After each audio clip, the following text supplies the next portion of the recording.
이제 한 20일 정도 있으면 새해를 맞이합니다. 특별히 12월 한 달은 저희들이 준비해야 할 일들이 많습니다. 각 가정들마다 또 새해를 위해서 또 이 2021년 한 해를 마무리하기 위해서 각자가 해야 할 일들이 많은 줄 믿습니다. 이 크리스마스 시즌 동안에 우리는 구체적으로 무엇을 준비해야 되는가 하는 것을 오늘 말씀은 우리에게 교훈하고 있습니다. 이 한 달 동안에 무엇을 준비해야 될지를 깨닫는 우리 성도님들이 되시기를 주님의 이름으로 축복합니다. 사람은 삶의 의미를 가지며 살아야 합니다. 사람마다 다 의미가 있어요. 그 의미가 있기 때문에 발전이 있고 변화가 있죠. 사람과 짐승을 비교한다면 동물은 종의 번식을 위해서 먹고 사는데 그 삶을 보내죠. 그래서 수천 년이 지나도 변화가 없습니다. 그냥 종의 번식과 먹는 것 외에는 변화가 없어요. 소를 보세요. 수천 년이 지나도 여전히 소는 꼴을 먹고 살 뿐입니다.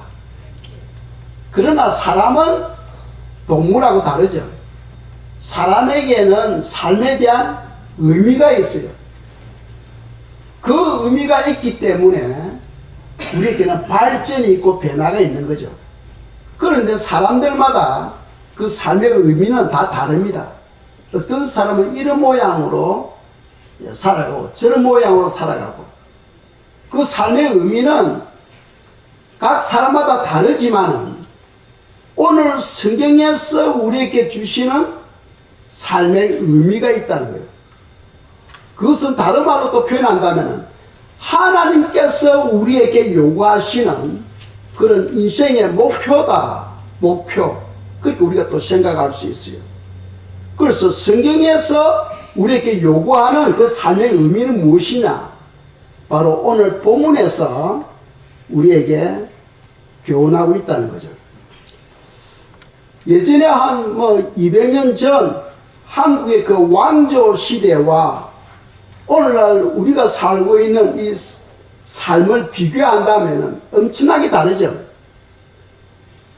사실은 그 왕조 시대 때 왕들이 사는 그때의 삶하고 우리의 삶을 비교한다면 우리가 훨씬 낫습니다.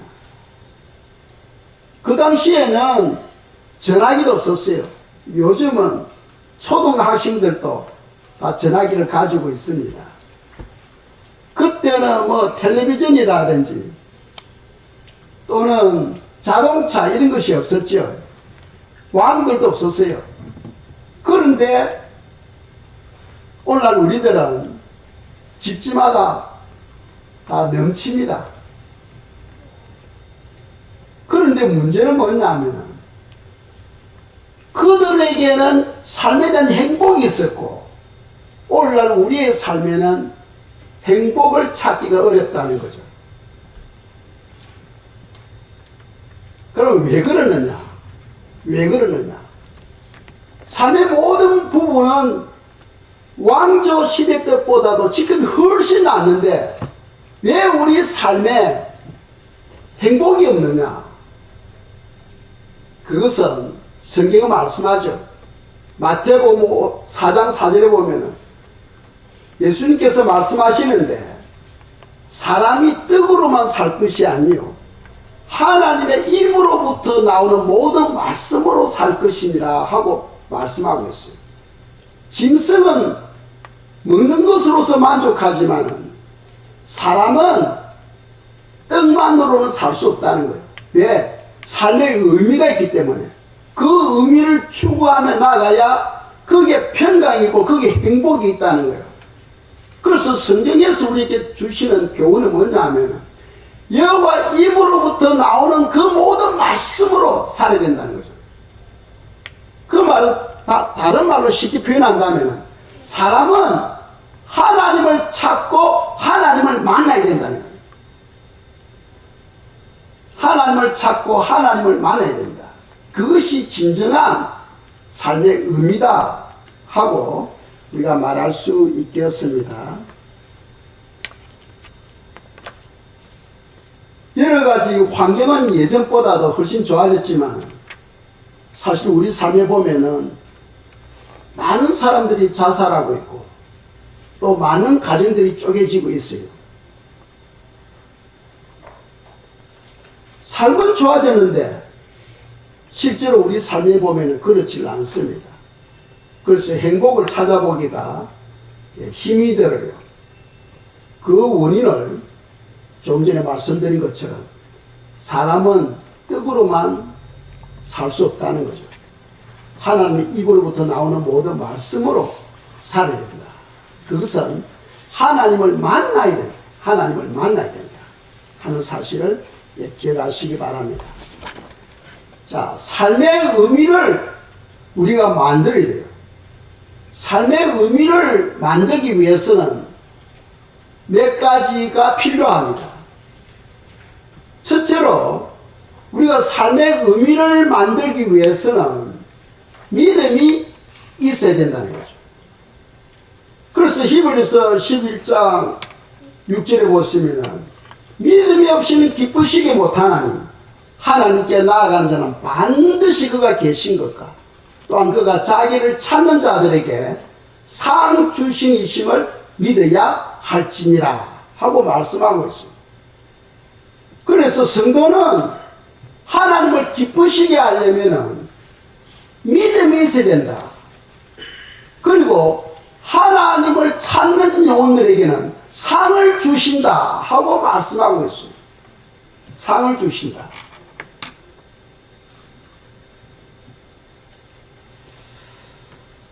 성도는 하나님의 기쁨을 위해서 살아야 되고 또 하나님을 만나야 됩니다. 제 같은 경우를 보면 제가 예수님에 믿고 난 다음에 예수님을 믿기 전에는 제가 연구실에서 근무를 했거든요. 개발과 리서치 앤드 디벨롭먼트. 그 개발과에서 제가 개발과에서 근무를 하게 되면은 퇴근 시간이 없어요. 내가 일을 많이 하나 적게 하나 하루에 7시간 8시간 밖에 쳐주질 않습니다. 그러니까 연구를 위해서 어떤 좋은 제품을 만들기 위해서 밤 10시 11시까지 늦게까지 일을 하는 거죠. 그런데 예수님을 믿고 나니까 주님을 향한 뜨거움 때문에 예배가 있는 날이 있잖아요. 수요일도 있고 금요일도 있으면 무조건 5시에 퇴근하는 거예요. 퇴근해야 예배에 참석할 수 있으니까. 그래서 예수님 믿고 3년 반 되었을 때 하나님께서는 저를 선교사로 보내주셨거든요. 3년 반 만에 선교사로 저를 보내주시더라고요. 그 당시 제가 예수님 믿고 삶에 대한 의미는 오직 믿음으로써 어떻게 하면 하나님을 기쁘게 할 수 있느냐. 그리고 또 예배가 기다려요. 예배가. 토요일부터 마음이 설레 있는 거예요. 내일 예배가 있다는 그 마음 때문에. 그래서 예배가 있으면은 두 아들이 있으니까 큰애는 제가 얻고 둘째는 우리 집사람이 얻고 성gin책은 조그만 가방에 이어가지고 목에 걸어가지고 이제 교회로 오는 거예요. 애기를 안 얻고. 그때는 우리 큰아들, 둘째 아들 다 조그만했었거든. 하여튼 예배 시간이 그리워지고 좋아서 예배를 드리고 나면 마음에 큰 평강이 막 충만했던 그런 것이 생각이 납니다. 그래서 우리의 삶의 의미를 만들려면 첫째 믿음이 있어야 된다. 그래야 주님께서 기뻐하시고 믿음을 통하여 주님을 찾을 때에 주님은 상을 주신다 하고 성경 말씀하고 있죠.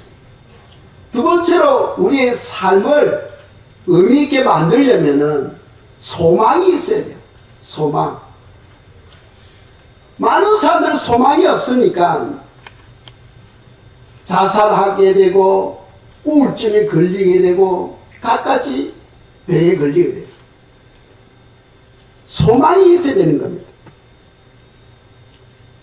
저희들이 읽었던 누가복음 2장 25절에서 38절까지 두 사람이 소개되고 있죠. 한 사람은 시몬이고 한 사람은 안나입니다. 그 두 사람은 많은 세월 동안 나이가 많았어요. 많은 세월 동안 그들이 바라고 추구하는 것은 메시아가 오시고 그 메시아를 만나는 것. 그것이 바로 그들의 삶의 의미였어요. 뭐 성경에 보시면은 시몬이나 안나의 직업이 무엇이며 어떻게 살았으며 가족 상황이 어떻게 되고 하나도 기록하지 않고 있어요.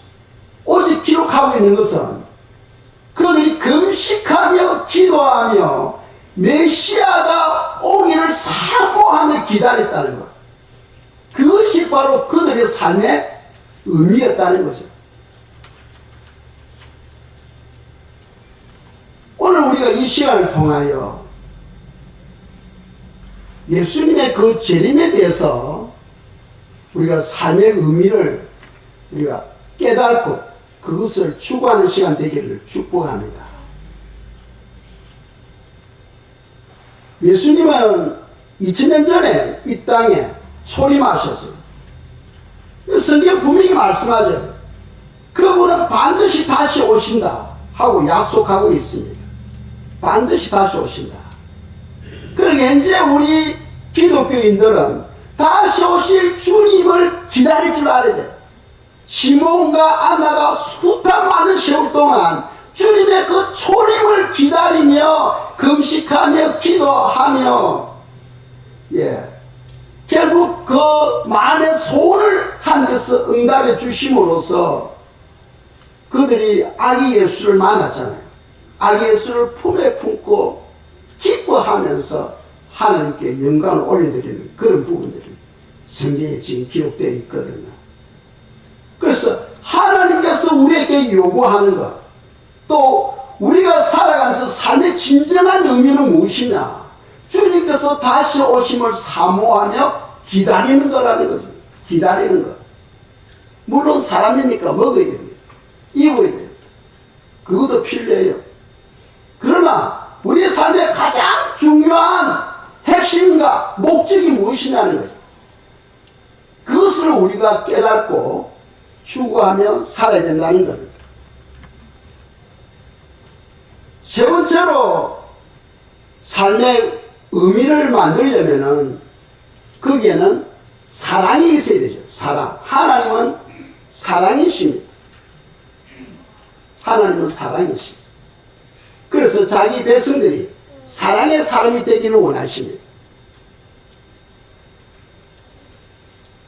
지난주 월요일날 말씀을 위해서 제가 기도했을 때 나무가 있는데 나무 가지가 메말라가지고 꺾여서 바닥에 떨어져 있는 것을 보게 하시는 거예요.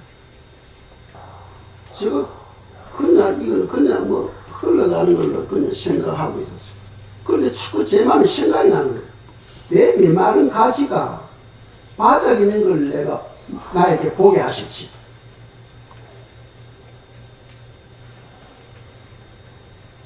그런데 하나님께서 깨닫게 해주신 것이 무엇이냐 하면 요한복음 15장 1절 2절 말씀을 생각나게 하시더라. 나는 포도나무요 너희는 가지라 하는 말씀. 이 가지는 무엇을 말합니까?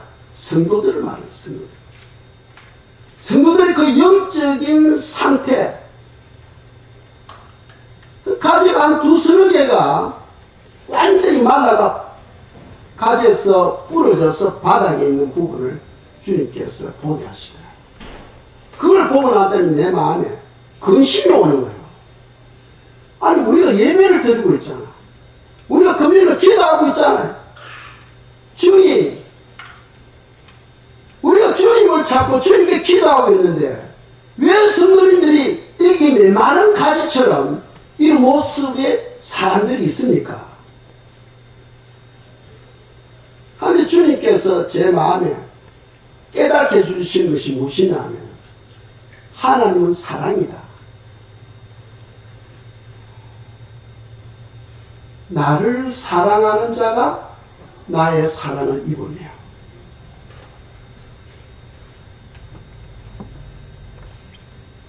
많은 사람들이 하나님의 은혜를 받기를 원하셔. 그렇죠. 성도는 하나님을 사랑할 때에 그분의 사랑이, 그분의 은혜가 우리에게 부어지는 거죠. 그런데 성도들이 하나님을 바라보고 하나님을 사랑하는 마음이 없으면 하나님의 은혜가 들어가지가 않는 거예요. 성도들 중에는 그런 사람들이 있다는 거예요. 몸뚱아리는 여기 있지만은 그 마음은 하나님하고 상관이 없다는 거예요. 요한복음 8장에 보시면은 종교 지도자들이 예수님께 왔어. 그들은 예수님을 믿지 않아. 주님께서 뭐라고 말씀하냐면 너희들에게는 하나님을 사랑하는 마음이 없다는 거예요. 하나님을 사랑하는 마음이 없으니까 하나님의 은혜가 그들 마음에 들어가지가 않는 거예요. 그러니까 믿음도 자라지도 않고 하나님을 향한 뜨거운 열정도 없어져 버린 거예요. 우리가 하나님께 예배를 드리는데 이 예배를 드린다는 것은 하나님을 만나는 시간입니다. 믿습니까? 그냥 뭐 목사 얼굴 도장 찍기 위해서 앉아있는 게 아니에요. 예배는 하나님을 만나는 시간이에요. 하나님께 내 마음을 드리는 시간이에요. 그 시간을 통해 하나님께서 우리에게 은혜를 부어주시는 거죠. 은혜를 부어주신다. 우리가 구원을 위해서는 하나님과의 사랑의 관계가 필요합니다. 우리가 예수를 믿으면 구원을 받아요. 그런데 그게 의미를 알아야 됩니다. 거듭남이 없이는 구원이 없다고 되어 있죠. 하늘나라에 들어가지 못한다고 되어 있습니다. 물과 성령으로 거듭나지 아니하면 하나님 나라에 들어올 수 없다고 되어 있어요. 그러니까 우리에게 성령이 임해야 되는 거예요. 누구에게 성령이 임하느냐? 하나님을 사랑할 때에 하나님의 영이 그 속에 들어오는 거예요. 그래서 구원을 위해서는 하나님의 사랑의 관계가 필수입니다. 그래서 우리가 한 구절 보겠어요. 요한계시록 2장 5절입니다. 읽겠습니다. 그러므로 어디서 떨어진 것을 생각하고 회개하여 참 행위를 가지라. 만일 그리하지 아니하고 회개하지 아니하면 내가 너게 임하여 너 촛대를 그 자리에서 옮기리라. 아멘. 요한계시록 2장에 보시면 2장 3장에 보시면 소아시아 7개 교회를 소개하고 있죠. 그런데 지금 이 말씀은 바로 에베소 교회에게 하는 말씀입니다. 에베소 교회는 처음에는 주님을 향하여 뜨거웠다는 거예요. 주님께 온 마음을 다 예배를 드렸다는 거예요. 그런데 세월이 지나면서 주님과의 관계는 없고 그냥 습관을 쫓아서 예배만 드리고 있는 거죠. 그들의 마음에는 하나님이 없는 거예요. 그래서 주님께서 책망하십니다. 처음 사랑을 회복하라. 오늘날 많은 목회자들이요, 예배를 안 드려도 그건 죄가 안 된다. 우리는 예수 그리스도 은혜 안에서 살기 때문에 예배를 안 드려도 그건 죄가 안 된다고 가르치고 있어요. 그래서 자기가 원할 때 한 번씩 가가지고 예배 드리고. 그러나 요한계시록 2장 5절에서는 그렇게 말씀 안 하고 있어요. 너 지금 사랑이 식었다는 거예요. 하나님께 향한 사랑이 식었다. 하나님에 대한 사랑이 뜨거우면 예배가 기다려지고 온 마음을 다하여 기쁨으로 막 달려옵니다. 그런데 주님을 향한 사랑이 식어버리면은 뭐 한 번 두 번 빠지는 건 아무것도 아니에요. 예배를 통하여 하나님을 사랑하는 만큼 하나님의 은혜가 우리 속에 지워지게 되고 나무의 가지가 풍성해지고 튼튼해지고 꽃을 피우고 열매를 맺는데 하나님의 은혜가 영양이 공급이 안 되면 그 가지는 말라버립니다. 그런데 예배를 안 드리는 것이 우리 마음이 영적으로 식어가는 것, 메말라가는 것을 성경은 죄라고 말씀합니다. 자, 2절 보세요. 만일 그리하지 아니하고 회개하지 아니하면 합니다. 회개하지 아니하면 그 말은 무슨 말입니까? 여러분들 주님을 향한 사랑이 식어가는 것을 갖다 죄다고 성경은 말씀합니다. 죄. 예배 한 번 두 번 빠지는 거 그건 죄다고 성경은 말씀하고 있어요. 회개해라는 거예요. 그만큼 하나님부터 은혜를 받지 못하는 그거, 너 영혼이 말라가는 거, 그걸 회개하라. 제가요, 우리 마음을 덮어버리면 아무리 설교를 들어도 그 설교가 들어오질 않아요. 설교가 들어오질 않습니다. 마음의 불평과 불만만 쌓이게 되는 거죠. 그리고 마지막에 뭐라고 말씀합니까? 내가 너에게 임하여 너 촛대를 그 자리에서 옮기리라. 촛대는 무엇을 상징합니까? 교회를 상징해요. 교회. 불신자 보고 교회라고 말 안 해요. 하나님의 성전이라고 이야기 안 합니다. 예수 그리스도를 믿는 성도들에게 하나님의 성전, 교회다 하고 이야기를 하는 거죠. 왜? 하나님의 영이 우리 속에 계시잖아요. 그런데 하나님을 향한 사랑이 식어버리면은 하나님의 영이 그냥 떠나버린다는 겁니다. 떠나버리면 더 이상 그건 교회가 아니죠. 하나님의 성전이 아닙니다.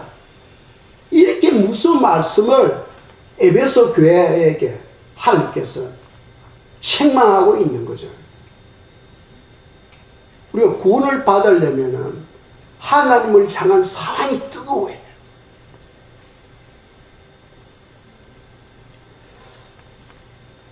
우리가 구원과 영적 성장은 다르다 했죠. 영적 성장은 3급에 속합니다. 그래서 요한복음 12장 24절을 보겠습니다. 읽겠습니다. 내가 진실로 진실로 너에게 이르노니 하늘이 미리 땅에 떨어져 죽지 않으면 하늘 그대로 있고 죽으면 많은 열매를 맺느니라. 우리가 많은 열매를 맺으려면 어떻게 된다? 씨앗이 죽어야 된다. 씨앗이 죽어야 된다. 즉 우리에게는 자아가 있어요. 자아. 물론 우리 마음에 하나님도 계셔. 하나님이 자기 뜻대로 역사 안 하시는 이유는 능력이 없어서 못 하시는 것이 아니고 하나님은 인격의 하나님이십니다. 하나님은 우리의 의견을 존중하셔. 내가 이걸 원한다면 하나님은 다른 뜻을 가지고 있어도 우리를 꺾지 않습니다. 그래 내가 그거 원하니? 그러면 그렇게 해라 하고 열어주시는 것이 바로 하나님의 사랑이에요. 그것이 하나님의 인격입니다. 그러니까 우리 속에 강한 자아가 있으면은 하나님의 뜻과는 상관없이 내 생각대로 내 방법대로 그냥 살아가는 거죠. 그렇게 되면 열매를 맺지를 못한다는 거죠. 열매가 없으면 상급이 없다는 겁니다. 그래서 우리가 상급을 받으려면 많은 열매를 맺으려면은 내 속 사람의 인격이 변화돼야 돼요. 인격이 변화되어져야 됩니다.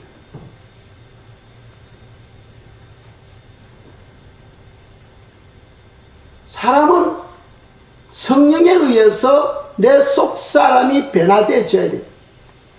그리고 성령님께서 내 삶을 주장하도록 해야 되고 나는 죽어야 돼. 내 자아는 죽어야 돼. 내가 죽어야 내 안에 계시는 하나님이 나를 대신해서 살아감으로써 많은 열매를 맺게 되는 겁니다.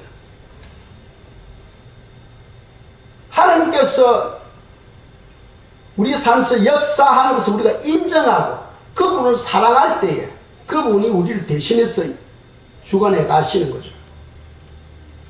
지금도 살아계시는 박종선 목사님이 오래전에 기도하다가 입신을 되었어요. 입신을 했는데 보니까 98%가 다 지옥으로 가더랍니다. 98%가. 그 말은 100명 중에 98명이 다 지옥으로 가더라는 겁니다.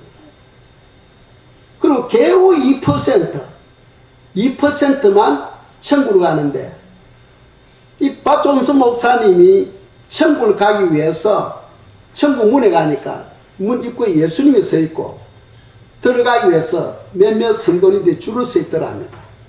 그래서 자기는 이제 맨 꼬리에 끝에 서서 자기 차례가 되도록 기다리고 있는 거예요.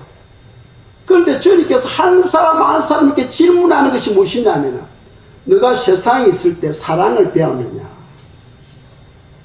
너가 세상에 있을 때 사랑을 배웠느냐? 예, 배웠습니다. 그래, 들어가라. 또 두 번째 사람도, 너가 세상에 있을 때 사랑을 배웠느냐? 예, 배웠습니다. 들어가라. 그런데 놀라운 것은 각 사람이 세상에 살아갈 때 어떻게 살아가는가를 다 깨달아지는 거예요. 다 깨달아지는 거예요. 그 말 안 해도 다 아는 거예요.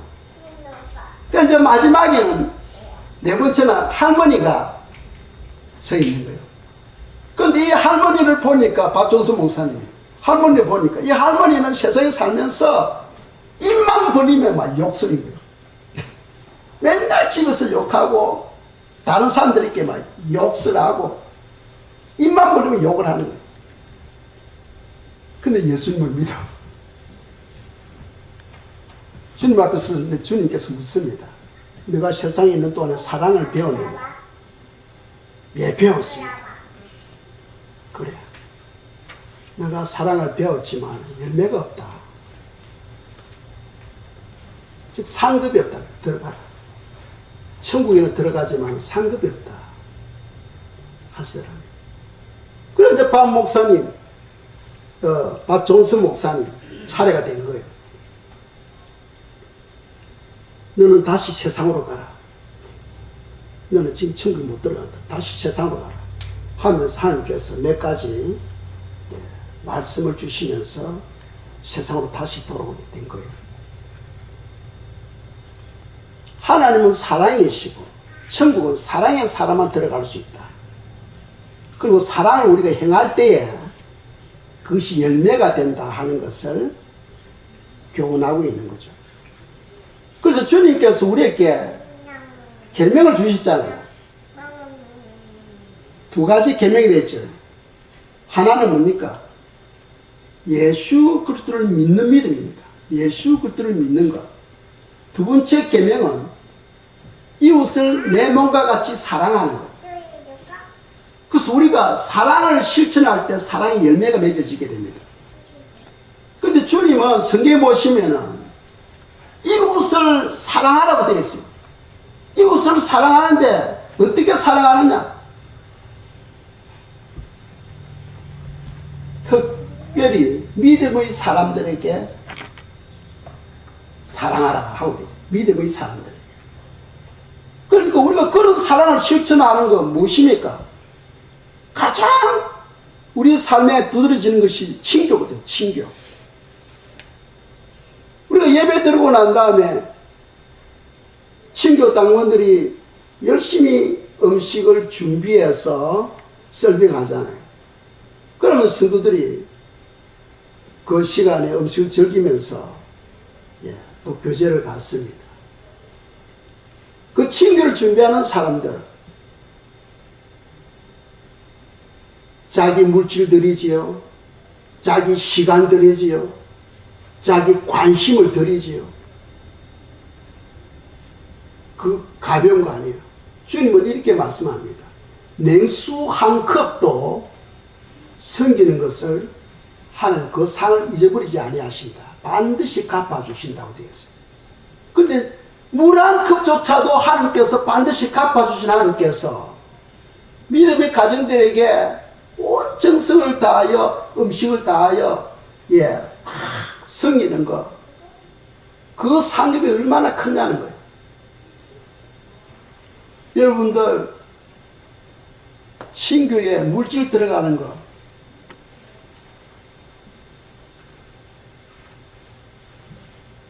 염려하지 마세요. 하나님은요, 최하가 30배입니다. 30배, 60배, 100배로 갚아주신 분입니다. 그런 믿음이 없으면 안 돼. 그런 사랑이 없으면 안 돼. 그런 소망이 없으면 안 돼.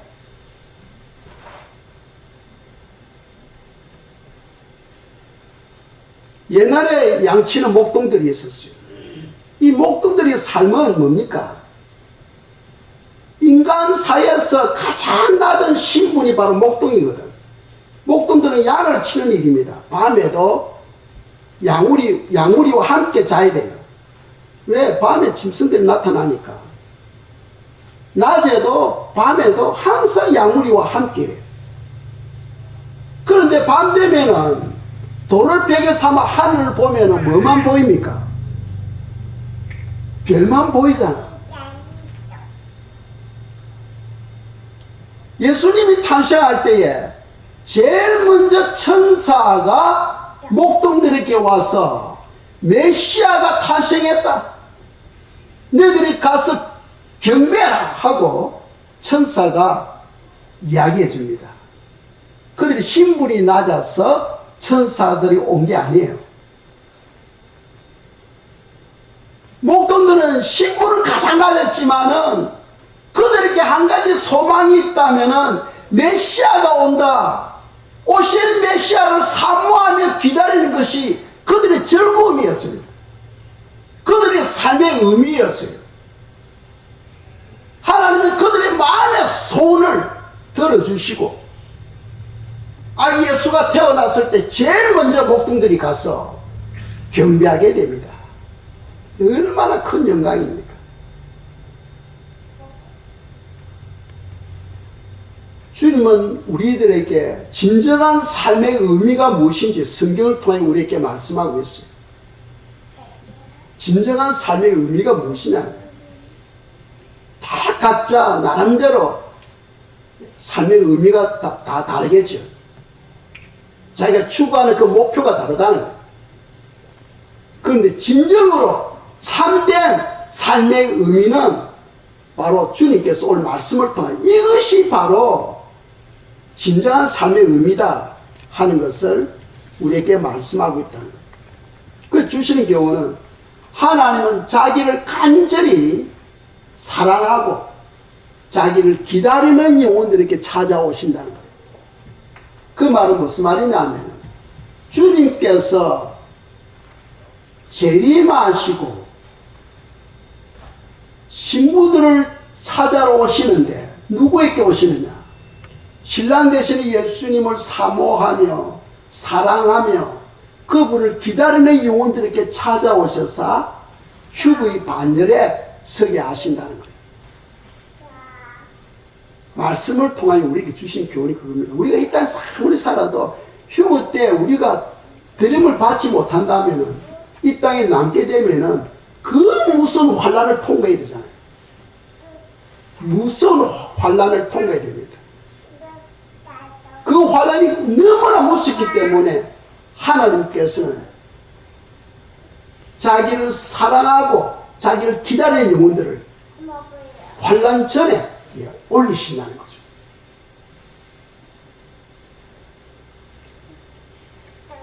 그래서 시몬이 메시아를 사모하며 기다렸을 때에 아기 예수를 품에 안고 영광을 올려드리는 그런 영광을 얻게 되었죠.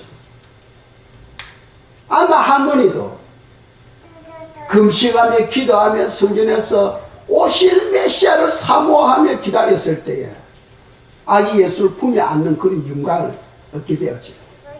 이 목동들도 할 일 없는데 밤 하늘 별들을 보면서 메시아가 올 텐데 메시아가 올 텐데 하면서 그들이 사모하며 기다리며 소망을 가졌을 때에 천사를 통하여 메시아 탄생을 알려주게 되고 구유에 누인 아기 예수를 보고 경배하게 됩니다.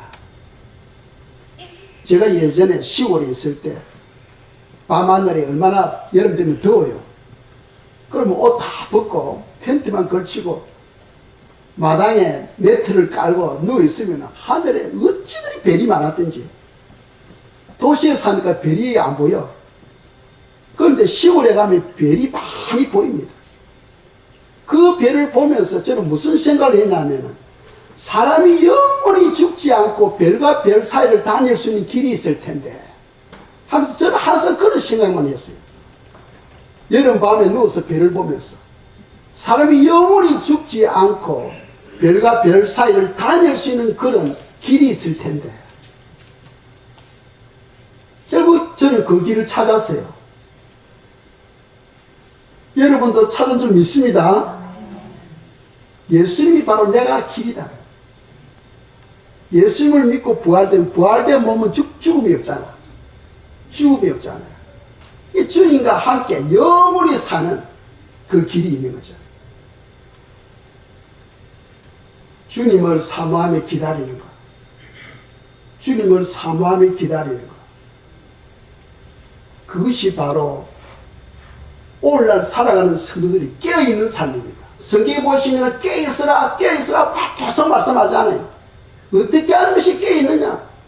바로 주님을 사모하며 오실 그분을 기다리는 것. 그것이 바로 깨어있는 성도예요. 그리고 그것이 바로 기름을 준비하는 겁니다. 마태복음 25장에 보시면 기름을 준비한 영혼들은 올라가고 준비하지 못한 영혼들은 남잖아요. 기름을 준비하는 것이 바로 주님을 사모하며 기다리는 것. 그것이 바로 우리의 삶의 의미라는 거죠. 삶의 의미를 만들기 위해서는 믿음과 소망과 사랑이 필요해요. 그리고 그 삶의 의미는 무엇이냐? 바로 주님이 다시 오심을 사모하며 기다리는 것이고, 또 하나는 예배를 통하여 주님을 만나고 그분의 말씀을 듣는 거예요.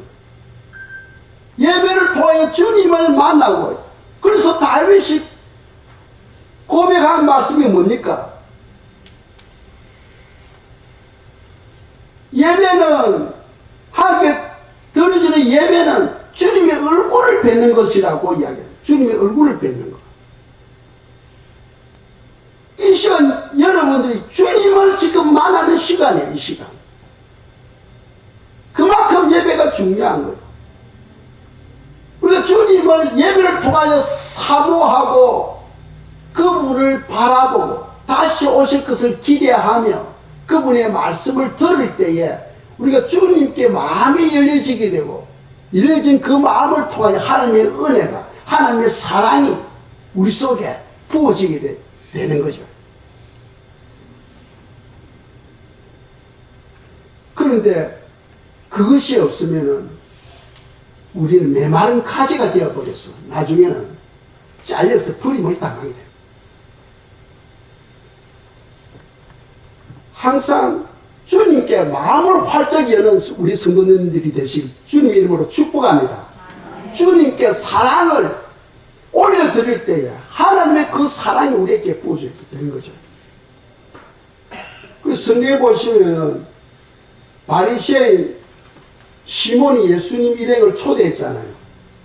그런데 한 여인이, 죄 많은 여인이 옥합을 가지고 향유 기름병을 가지고 예수님께 와서 울면서 눈물로 예수님 발을 닦고 그 향유를 붓잖아요. 그러니까 주인 시몬이 마음에 생각하기를, 저희는 이 마을에 살고 죄인인데 죄인에게 예수님께서 발을 맡기고 있으니까 저분은 선지자도 못 된다 하고 마음으로 생각하는 거예요. 왜? 죄인에게 발을 맡길 수 없다는 겁니다. 그런데 주님은 시몬의 마음을 알고는 불러가지고 이야기하죠. 사랑이 많은 자는 많은 제사함을 받는다. 너는 내가 너 집에 왔을 때 발 씻을 물도 안 줬다. 내 머리에 감람유도 찍어 발라주지 않았다는 거예요. 내 손에 입도 맞추지 않았다는 거예요. 그런데 이 여인은 내 발을 눈물로 씻기고 끊임없이 내 발에 입을 맞추고 그 비싼 향유를 내 발에 부었다는 거예요.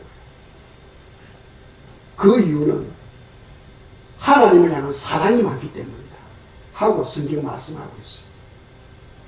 하나님을 향한 사랑이 많으면 하나님의 많은 사랑이 그게 부어지게 해요. 그래서 우리 성도님들 예배 목사님께 도장찍어 오지 마세요. 저는 하나님도 아닙니다. 저는 종 중에서도 가장 불쌍한 종이에요. 저는 제목도 아니에요. 숲도 아닙니다. 그냥 거리 나무와 같아요. 제목으로도 쓸 수 없고 숲으로도 쓸 수 없는 그런 존재입니다. 그러니까 저에게 얼굴 찍기 위해서 예배에 참석하지 마세요. 주님을 보세요. 주님. 예배는 주님을 만나는 시간입니다. 주님의 말씀을 듣는 시간입니다. 그런 영혼에게 하늘의 은혜가 부어지게 되고 영혼이 튼튼해지고 강건해지는 역사가 임하게 된다는 사실 기억하시기 바랍니다. 기도드리겠습니다. 이 시간 기도드릴 때에 예수님의 재림을 소망하며 저희들이 기다리게 해주시고 영적으로 준비하는 우리의 삶이 되도록 도와달라고 이 시간 기도드리겠습니다.